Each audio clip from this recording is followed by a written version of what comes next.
Chapter 4, In the Cave. As the men went about packing up knapsacks and putting out the fire, the dragon carefully crept up the mountain slope. It's a good thing they don't know that the cave does have another entrance, but I wonder if I can still squeeze through it. It was the tunnel through which he had gone when he ran away to sit on the cloud. At that time, only he and his two youngest sisters were small enough to fit into it.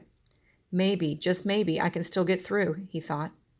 He hurried up the dry rocky slope of the mountain, racing to get to the tunnel before the sun broke over the rim of the desert. I've got to rescue them, he thought frantically.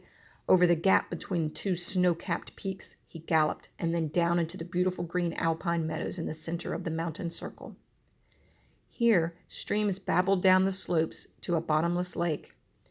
Masses of wildflowers, gentians, butterfly weed, painted cup, all colors paraded along the brooksides. In the pastures everywhere were giant snapdragon plants, looking more like bushes than flowers. But the dragon did not have time to stop and gaze at his beautiful home in the great high mountains of Blueland. Already the sun was reaching over the horizon, lighting up the sky. Here it is, he panted, and he drove into a thick clump of snapdragons, growing over the entrance to the small tunnel. He had seen the men across the lake guarding the cave with an enormous net. I wish I knew what they were planning to do next, he thought, but it's too late now. I'll have to wait until dark. He tried to pass into the tunnel, but the roots of the snapdragons had grown over the entrance, and dirt had washed in from above. Dig carefully. They might notice the stir in the bushes, he warned himself as he cleared the way. At last he could fit into the hole, and he started the long trip through the tunnel. I might get stuck any moment, he groaned as the tunnel turned corners and gradually dug deeper into the side of the mountain. Always only just big enough for him to squeeze through. On he crawled, and just when he thought he would surely get to the large part of the cave, he got stuck. He pushed and wiggled, but he could not get through. Tears rolled down his blue cheeks. I wanted so badly to see my family, he sniffled, but maybe they're near enough to hear me now, and he whispered, Mother, Father, are you there? Who's that? Asked a voice that sounded like his sister Eustacia. It's Boris, cried his mother. Oh, Boris, Boris, we thought we'd never see you again. Come on into the cave. We're in terrible danger. I know, said Boris the dragon, but I can't squeeze through the tunnel. Oh, I do wish I could. But listen, whatever you do, don't go near the main entrance to the cave. Many men are waiting there with an enormous net. I don't know yet what they're planning to do with it, but I'll try to find out tonight if nothing happens before then. I think they're afraid to come in and get you. They don't know how harmless we really are.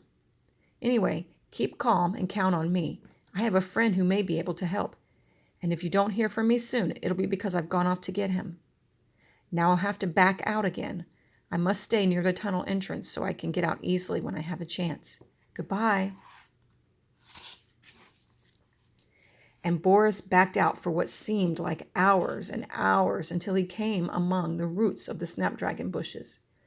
He peered through the leaves across the lake and counted 16 men standing in a row outside the cave. A breeze sprang up across the lake and carried their voices over the water to him. They'll come out when they get hungry enough, said one man. But how do you know they won't be fiercer when they're hungry and have been trapped for some time? Me, I'd rather go in after them right now. Go in after them, said a third man.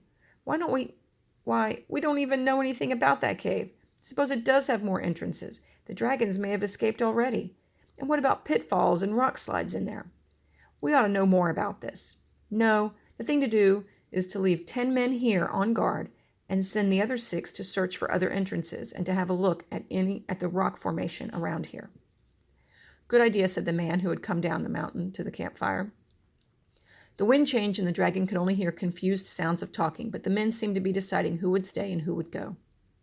They'll find me for sure if I stay here, and I don't want to trap myself too, thought the dragon. Daylight or no, I'd better fly and get Elmer. He'll know what to do if we can get back in time.